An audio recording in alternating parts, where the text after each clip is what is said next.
आज हम लोग इस टॉपिक में डिस्कस करने वाला है फंक्शन के बारे में। इसके प्रीवियस वीडियो में हम लोगों ने देख लिया था, हम लोगों ने रिलेशंस के बारे में देख लिया था। अगर आप लोगों ने प्रीवियस वीडियो को नहीं देखा है तो प्लेलिस्ट सेक्शन में जाकर प्रीवियस वीडियो को जरूर देख लीजिए। अब ध्यान दीजिएगा, फंक्शन के बारे में हम लोग पढ़ते हैं और इस टॉपिक में हम लोग डिस्कस करने वाले हैं फंक्शन के बारे में। देखिए, फंक्शन का अगर हम बात करते हैं तो फंक्शन एक स्पेशल टाइप का रिलेशन होता है, ठीक है ना, एक स्पेशल टाइप का ही रिलेशन होता है। थोड़ा सा हम इसको क्या कर देते हैं, अब रिलेशन से ये फंक्शन कैसे हट कर है, हम आइए थोड़ा सा हम इसके डिफिनेशन के ऊपर गौर करते हैं और समझने की कोशिश हम लोग इसको करते हैं। देखिए, अगर हम फंक्शन का बात करें तो फंक्शन क्या होता है, अगर सपोज दैट अगर हमारे पास दो सेट दिए हुए हैं, सेट ए और सेट बी, अगर हमारे पास दो सेट दिए हुए हैं तो आपका क्या होता है कि एक रूल दिया जाता है और उस रूल के वजह से सेट ए के जो भी एलिमेंट्स होते हैं सेट बी के एलिमेंट से क्या हो जाते हैं, रिलेट हो जाते हैं। ठीक है, फंक्शन एक रूल है, एक मेथड है जिसके वजह से सेट ए का जो एवरी एलिमेंट है सेट बी के यूनिक एलिमेंट से क्या हो जाता है, रिलेट हो जाता है। बात क्लियर हो रही है? आगे चलते हैं और आगे और हम थोड़ा सा डिस्कस करते हैं ताकि आपको और अच्छे से क्लियर हो जाए। चलिए देखिए क्या लिखा हुआ है, if A and B are two sets then function f is a relation such that every element x belonging to a there exists a unique element y belonging to b written as y equal to fx equal to b।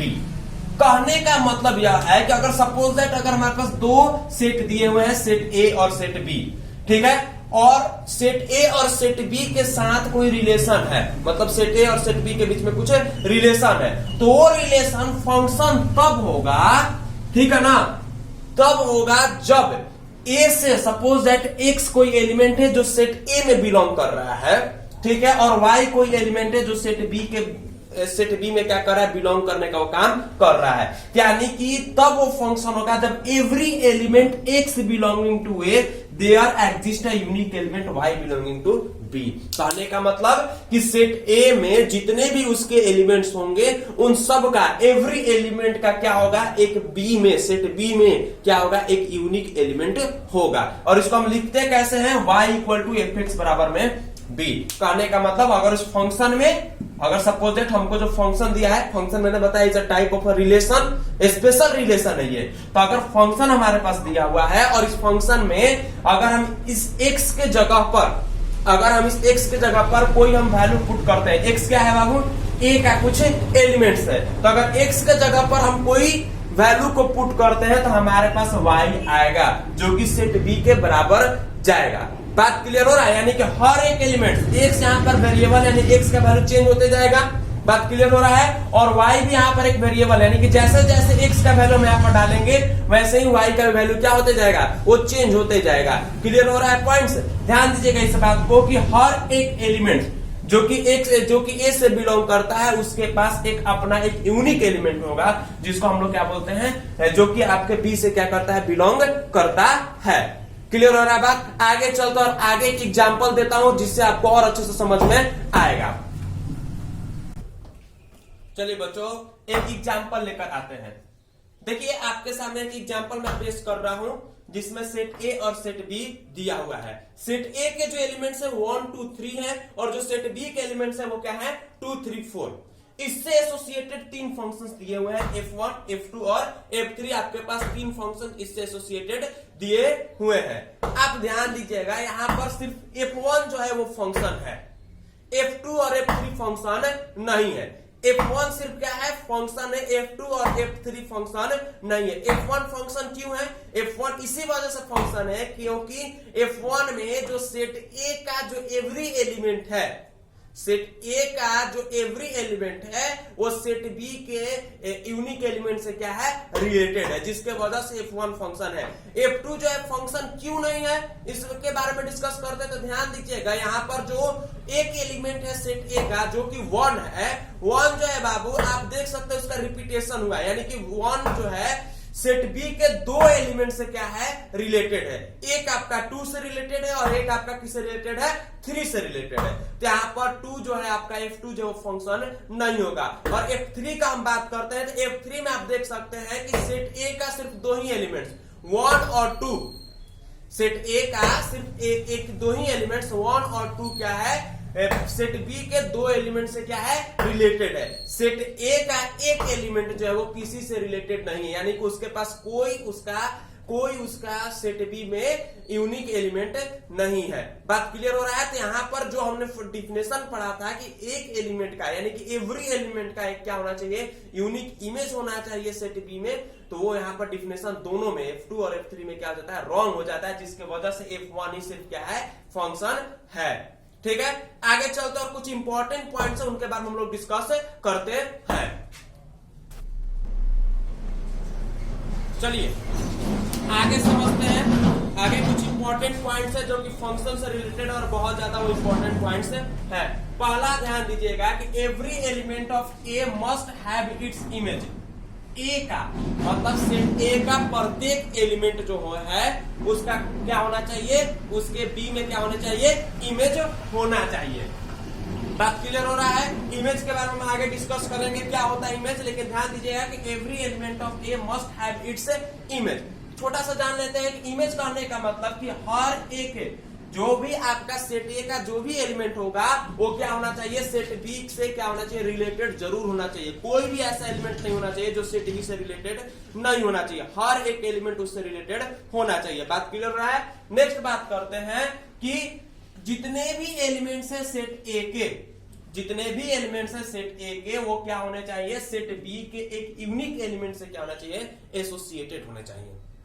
बात clear हो रहा है? कहने का मतलब suppose that अगर ए और B दिया हुआ है जो कि फंक्शन से क्या कर रहा है, बिलोंग कर रहा है, और सपोज दैट एक दिया हुआ है ए और सी, वो भी क्या कर रहा है, फंक्शन से बिलोंग कर रहा है। तो यहां पर ध्यान दीजिएगा, ए जो है एक एलिमेंट से यहां पर और ए जो है एक दूसरे एलिमेंट से बिलोंग कर रहा है, तो यहां पर ये फंक्शन नहीं हो पाएगा। क्यों नहीं हो पाएगा? क्योंकि यहां पर आपका जो सेट ए का एक एलिमेंट है वो यूनिक एलिमेंट से बिलोंग नहीं कर रहा है, यहां पर दो एलिमेंट के साथ वो बिलोंग करने का काम कर रहा है। ये तभी भी फंक्शन हो पाएगा जब बी जो है आपका सी के बराबर होगा, तभी ये क्या हो पाएगा, फंक्शन हो पाएगा। तो ध्यान दीजिएगा इन बातों को। नेक्स्ट हम बात करते हैं, ध्यान दीजिएगा, मैपिंग बोले या फिर मैप बोले, कोरस्पॉन्डेंस बोले, ये सब क्या है, साइनोनिम्स है फंक्शन से। यानी कि फंक्शन के बदले में हम मैप भी बोल सकते हैं, मैपिंग भी बोल सकते हैं, या फिर कोरस्पॉन्डेंस भी हम लोग बोल सकते हैं। इस बात को क्लियर करने के लिए आगे थोड़ा सा हम लोग पढ़ते हैं और समझते हैं। देखिए अगर सपोज दैट अगर हमारे पास दो सेट दिया हुआ है, सेट ए और सेट बी, तो हम कैसे लिखते हैं, अगर हमारे पास कोई फंक्शन दिया है तो उसको लिखने का तरीका है ये, इस तरीके से हम लोग क्या करते हैं, लिखते हैं, या फिर ऐसे हम लोग लिखेंगे। लेकिन ध्यान दीजिएगा इसको पढ़ेंगे कैसे, इसको पढ़ेंगे f is a function from A to B. कैसे पढ़ेंगे, f is a function from A to B, या फिर दूसरे तरीके से इनका साइनो वर्ड्स यूज करके भी हम पढ़ सकते हैं, f maps a to b, f maps a to b। आगे चलते हैं और आगे हम लोग डिस्कस करेंगे बाबू, आपके हम लोग इमेज के बारे में, प्री इमेज के बारे में, इनके बारे में हम लोग डिस्कस करते हैं। आगे चलते हैं बच्चों, देखते हैं, थोड़ा सा डिस्कस करते हैं। देखिए थोड़ा सा इसको समझने की कोशिश कीजिएगा अच्छे से। अगर सपोज दैट अगर हमारे पास सेट दो सेट दिए हुए हैं, सेट ए और सेट बी, अगर हमारे पास दो सेट दिए हुए हैं और सेट ए का कोई एलिमेंट है ए और सेट बी का कोई एलिमेंट है बी, ठीक है, तो हम बी को क्या बोलते हैं, फंक्शन इमेज ऑफ ए। हम बी को क्या बोलते हैं, it is the image of A. अगर सिंपल रूप से हम बोले तो ए का वो क्या है, बी इमेज है। बात क्लियर हो रहा है? या फिर हम लोग ये भी बोल सकते हैं कि ये जो b है वो क्या है, अगर हम फंक्शन का a के ऊपर हम वैल्यू निकालते हैं तो वैल्यू निकालने के बाद हमारा क्या हो जाता है, b आता है, तो आपका जो b है वो क्या है, value of the function f at a है। क्लियर हो रहा है बात? ठीक है, और हम a को क्या बोलते हैं, प्री इमेज के भी नाम से हम लोग जानते हैं।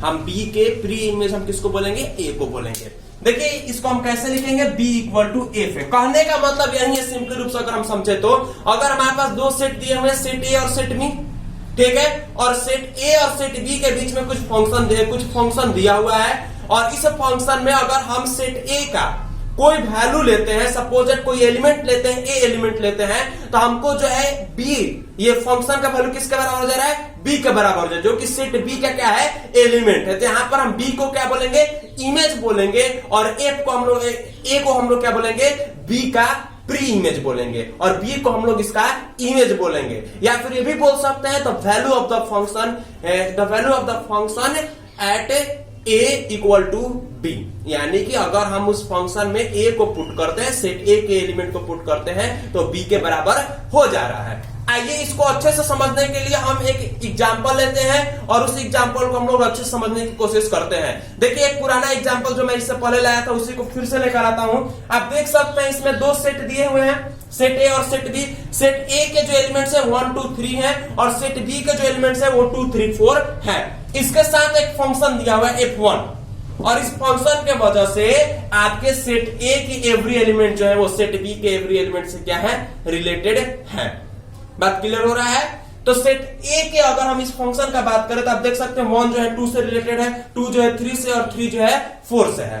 क्लियर हो रहा है बात? तो यहां पर आप देख सकते हैं कि 1 जो है, जब हम इस फंक्शन में जब हम 1 रख रहे हैं, ध्यान दीजिएगा, जब कोई सपोज दैट अगर हमारे पास कोई फंक्शन ही दे दिया रहता, अगर हम फंक्शन मान लेते हैं कि फंक्शन हमारे पास कुछ दे दिया होगा, सपोज दैट अगर हम फंक्शन मान लेते हैं वो दे दिया है कि हम क्या जोड़ेंगे, +1 हमको करना है।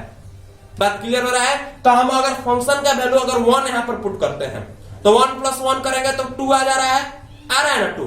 तो यहां पर आप देख सकते हैं कि 1 सेट ए से बिलोंग कर रहा है और 2 सेट बी से बिलोंग कर रहा है, और आपका जो 2 होगा वो 1 का क्या है, इमेज है, और 2 का प्री इमेज कौन है, 1 है। उसी तरह से 2 जो है, सेट ए का जो सेकंड एलिमेंट 2 है, उसका इमेज कौन है, सेट बी का सेकंड एलिमेंट 3, और उसका प्री इमेज कौन है, वो आपका 2 है। बात क्लियर हो रहा है? तो ध्यान दीजिएगा, इमेज किसको कहेंगे और प्री इमेज किसको कहेंगे। इसके साथ साथ ये भी आपको पॉइंट ध्यान देना है कि अगर हम इस फंक्शन में अगर हम 1 को पुट करते हैं, ठीक है, अगर हम 1 को पुट करते हैं तो 1 को पुट करने का मतलब यह हो रहा है कि उस फंक्शन का वैल्यू कितना हो जा रहा है, 2 हो जा रहा है। तो जो इमेज होता है वो फंक्शन का वैल्यू के बराबर भी होता है। आगे चलते हैं और आगे कुछ और इंपॉर्टेंट पॉइंट्स है, उनके बारे में हम लोग डिस्कस करेंगे। चलिए नेक्स्ट टॉपिक हम लोग पढ़ते हैं, डिस्क्रिप्शन ऑफ ए फंक्शन। ध्यान दीजिएगा, इस चीज को समझने के लिए इसमें हम लोग जनरल रूप से हम कैसे फंक्शन को लिखते हैं उसके बारे में हम लोग समझेंगे। ध्यान दीजिए, अगर सपोज दैट अगर हमारे पास दो सेट दिए हुए हैं, सेट ए और सेट बी, ठीक है, और सपोज दैट सेट ए का हम एलिमेंट ले लेते हैं -1, ठीक है, 1 2 और 3, और सेट बी हम ले लेते हैं वो क्या है, सेट ऑफ रियल नंबर्स है। अगर ये दोनों आप देख सकते हैं कि सेट ए क्या है, फिनिट नंबर में है ना।